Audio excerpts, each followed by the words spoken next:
Further debate? I recognize the member from Beaches East York. Thank you very much, Madam Speaker. Bill 154, as many of the government bills, has some good elements to it and some very alarming elements. This is kind of how it seems to roll here. Schedule 1 provides large financial supports for Toronto, which is a good thing. I know my community in Beaches East York will be happy to have new subway trains running on Line 2, as many of them live close to Coxwell, Woodbine, Main Street, and Victoria Park stations. And like most ridings across Ontario, we also see the homelessness crisis firsthand, and the additional funding for shelters and other programs is welcome. The offloading of the Gardiner Expressway and the Don Valley Parkway will be a huge financial relief for the City of Toronto. It will help to make a dent in the large debt Toronto faces, driving, literally, Ontario's economic engine. Our Mayor, Olivia Chow, is showing that she can get things done for Toronto, and I know it was the right move for her to make this deal. Unfortunately, the City did not have a ton of pull when it came to the Ontario Place debacle in the first place. So I can understand why Mayor Chow decided to back down in order to secure the sufficient funding from the province. But now on to the problem. Why is the government sacrificing so much for an Austrian company's spa? A secret 95-year lease? Exemptions for provincial planning? I mean, why even have planning departments if we're not going to abide by the rules? So lack of environmental assessments, noise emissions, heritage protections, all that out the window. And now the price of 2 highways and then some. The why of it all has been keeping me up at night, Madam Speaker. This all comes while this government is still under a RCMP criminal investigation for the $8.3 billion Greenbelt land swap. Speaker, I'm a bit hesitant to trust the members on the other side of the House when it comes to these secret deals. Forgive, but never forget. And just like the Greenbelt, the government is doing a rush job on Ontario Place. And well, maybe they learned from the last time and now they want to cover themselves. Hidden deep in the miscellaneous section of Bill 154 lays the subsections that, in principle, prohibit lawsuits against the government with respect to anything done under this Act, including misrepresentations, misconduct, misfeasance, bad faith, breach of trust, or breach of fiduciary obligation. Does this government actually respect Ontarians? Do they respect the judicial system? Are they trying to gain back the trust they lost during the Greenbelt scandal? Because boy, oh boy, this is not the way to do it. Ontario Place is a haven on Toronto's beautiful and serene waterfront. Unlike what the minister keeps spouting, it is well used. Walkers, hikers, bikers, joggers, swimmers, birdwatchers, orienteerers, I just created that word, alike enjoy the wide open public space on our gorgeous waterfront. Can there be improvements? Absolutely. But not a bougie mega spa on the edge of Lake Ontario. I, as many of you as well, grew up going there to Ontario Place with my family, enjoying the outdoor amusement park and the lake views. And to this day, I walk my dog, Lucy McMahon, some of you have seen her, down there to unwind and marvel at the beautiful biodiversity. Yes, it is in need of restoration. We've said that. A little bit. But for many of you, I would challenge you, when was the last time you were down there? And that I would agree with the government on that. However, the choice to sell off our waterfront to a private company for 95 years and bypassing multiple planning and environmental assessments to do so that folks who can afford it can get their feet rubbed. And don't forget, they'll be able to park close by to the most expensive parking lot ever built, thanks to the taxpayers of Ontario. The group Ontario Place for All has been working tirelessly to fight this plan. I have joined their crusade at multiple events and heard from many, many of my own constituents and residents from all across Ontario, actually, about why this remodel is problematic. Clear-cutting over 800 trees, building a colossal glass box in a climate crisis, no less. And now, this can all be done without any environmental oversight. What? Where even are we? Where are we living? if this is the kind of lack of regulation that goes on. You cannot make this stuff up, Madam Speaker. The rest of the world is getting on board with strong climate action, and we are going backwards into the last century with this kind of mindset. Lake-filling sections of Lake Ontario, obliterating dozens of species that make their home on its edge. Do we care about clean drinking water, fresh air? Obviously not. If we can just skirt environmental laws and assessments whenever a foreign company comes calling with their wallets open. What precedent does this set?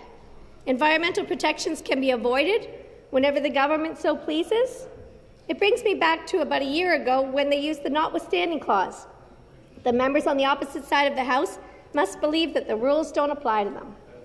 I strongly encourage the Minister of Infrastructure to try what the Japanese call shinrin-yoku, forest bathing, at Ontario Place before this bill passes. I'm happy to join her down there to simply stand in the glorious nature and engage with the smells, sounds, and sights that Ontario Place provides. Another element of this project that concerns me is the water and sewage systems at Ontario Place. We do not know what kind of capacity is required by a spa and water park. So I actually asked on an order paper question to the Minister of Infrastructure.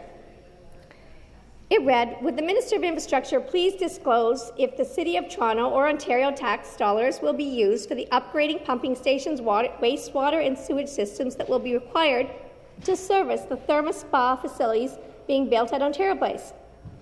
And lo and behold, I actually just received the Minister's response today. And in paragraph, 4, she finally somewhat answers my question, I guess. Our government has committed to making the site development ready by providing any infrastructure required to support all users on the site. Okay, well, that's brief. So I did some digging of my own, and I found that the government will be spending basically the same amount of money on infrastructure for this spa as they are for the water and sewage upgrades for the entire province of Ontario over the next 3 years, $200 million. Ontarians are paying the colossal price tag for a facility they may not be able to even afford to use. And who gets the payday? A private international company, no less. On top of all this, the government's plan involves ripping out the Science Centre from its beloved community in Thorncliffe Park and bringing it down to Ontario Place, where it will be hosted in a much smaller venue that is less accessible to many communities that need the resources and use it regularly. Just today, the long-awaited business case for moving the Science Centre was released. And Madam Speaker, the math for any savings by this government only works because they're slashing the footprint in half. This means fewer Ontarians will have access to the enriching programming offered by the Science Centre. My colleague and friend, the member for Don Valley East, has been working hard to save this gem in his community. Along with Save Ontario Science Centre, close to 35,000 signatures have been recorded in support of keeping the Science Centre where it is. At a time like this, we should not be cutting essential educational programming venues. We should be expanding them. On that note, why not create a secondary Science Centre site at Ontario Place, a Great Lakes Institute that is focused on our precious Great Lakes and valuable fresh water? It would be perfectly located on our wonderful waterfront and could inspire and educate generations about the need to preserve our fresh water and more, including sharing Indigenous stories and science-based research, similar to something they have in Cleveland and also Governor's Island, New York City. To the Minister of Infrastructure, my office door is open, wide open, if you want to talk about this idea further. I would love to work together to create a legacy at Ontario Place that will actually provide something of value to our residents. Toronto is so lucky to be a vibrant city on a great body of water. Why not showcase that on a regional and global stage? What will a spa tell people about our province's heritage and environment? You have taken the Ontario out of Ontario Place. This plan does not represent the people of Toronto, Ontario, or Canada.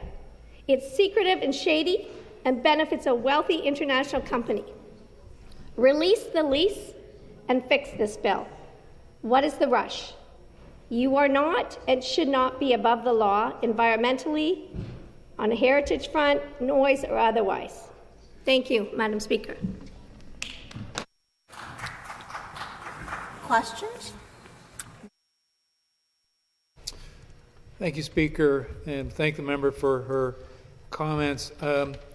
Rush job, I think I heard her say, and I was just reflecting a little bit on the calendar because I believe the Minister of Infrastructure said that 2016 was when the Liberals kind of first considered this, and our government in 2019 again. I think those dates are right, and that sure doesn't feel like rush to me. In fact, it feels like two words sprung to my head: Liberal incompetence, in terms of, not proceeding with things back when they should have. So doesn't the member, the benefits here, the jobs, the tourism, and the visitors, as the Minister of Tourism loves to say, isn't that a vision that the member opposite could support for this? Response, the member from Beaches North York. Thank you very much to the member across the way. Incompetence, that's interesting. I guess I might look that up in the dictionary, but I don't know. When you're proposing legislation and then you reverse it, and then you propose it and you reverse it, and then the Auditor General's investigating you, the Integrity Commissioner, the RCMP, criminal investigation for $8.3 billion, that's not incompetence? I don't know. But, you can define it as you are, as you think, but I would not think that that's leading. That's not a competent government, to be under a criminal investigation and to be reversing every decision they see. Further questions? The member from Nickel Belt.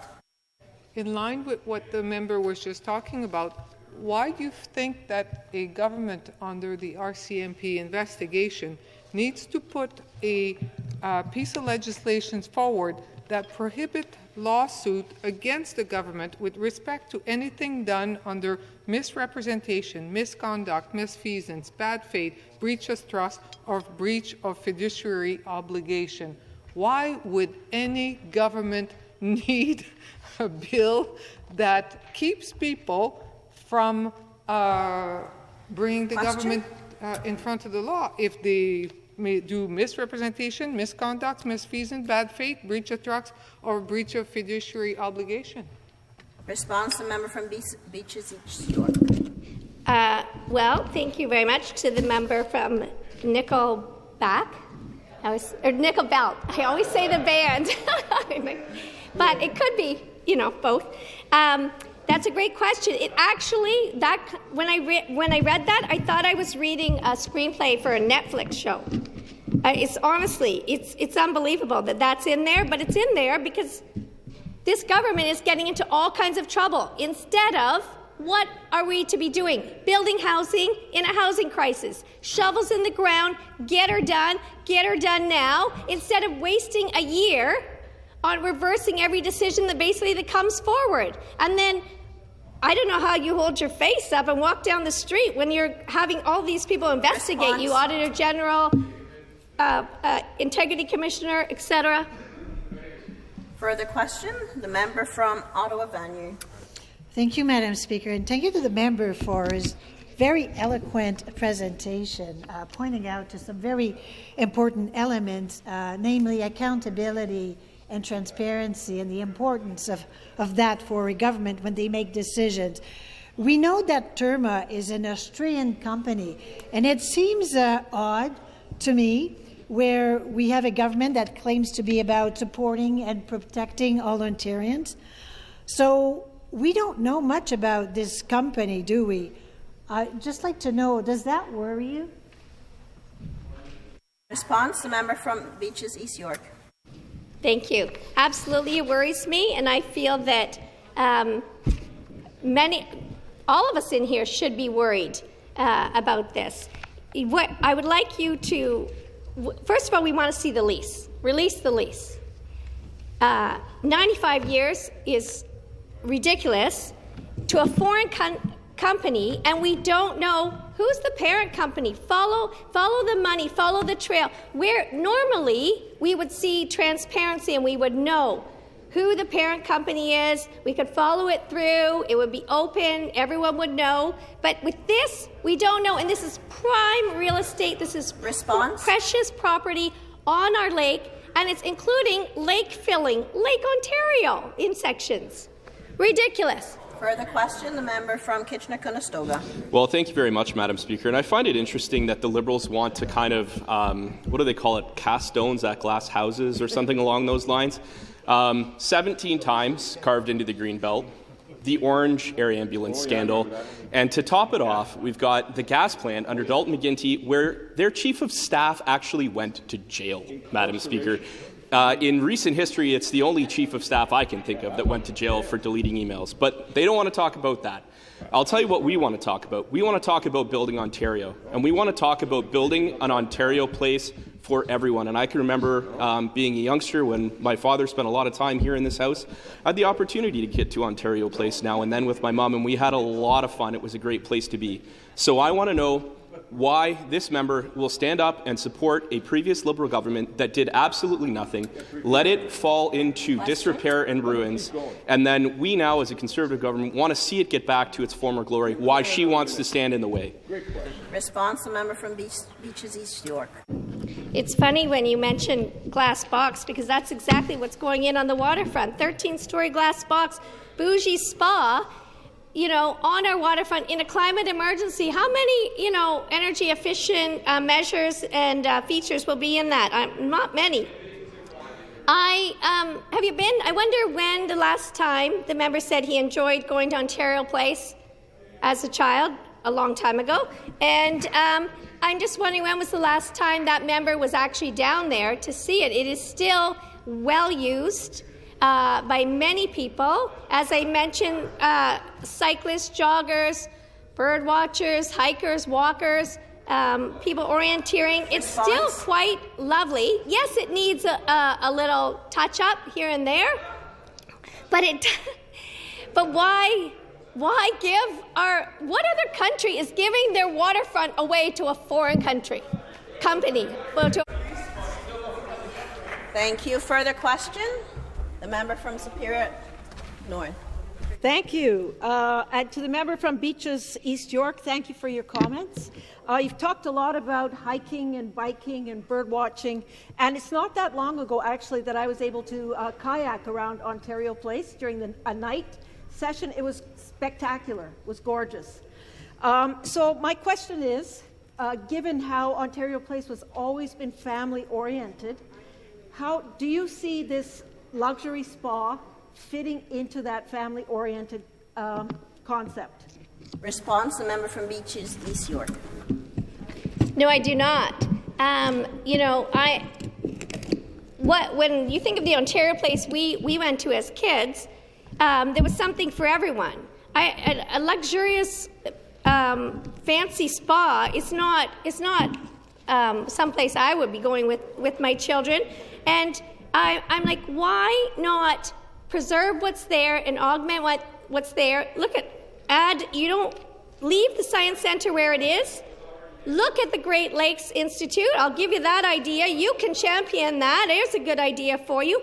But why are taxpayers, why is some of this development to prep for it on the backs of taxpayers, like the parking lot? I'm sorry, we're in an affordability crisis. I don't think Ontarians want to be paying for a parking lot. Response?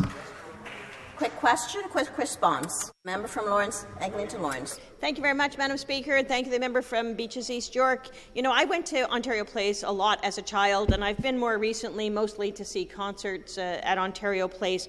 But frankly, some of the things that I went for in the past just haven't been there for a long time. And one of those things was the water park. That was always my favorite part when I was a kid, was to go to the water park, to be around the lakeshore and everything else, but to go to the water park and squirt my brother and squirt all the other kids with those things. And I understand that the Therme Spa is going to include a water park. Doesn't the member opposite think it would be great? Maybe you visited the water park as a child. Would you like to see that again? The member from Beaches East York. Respond. Absolutely. I was on the bike. I think it was the bike that you pedaled and you could squirt your siblings or your family members, it's great. You could still have that. You could still have that without this bougie spa. And, you know, that's going to, the water infrastructure alone, $200 million to get, you know, deal with the wastewater and sewage treatment there, which is more than the entire province is spending in the next 3 years. I don't think Ontarians want to spend that kind of money. Like last time I checked, affordability crisis. Thank you.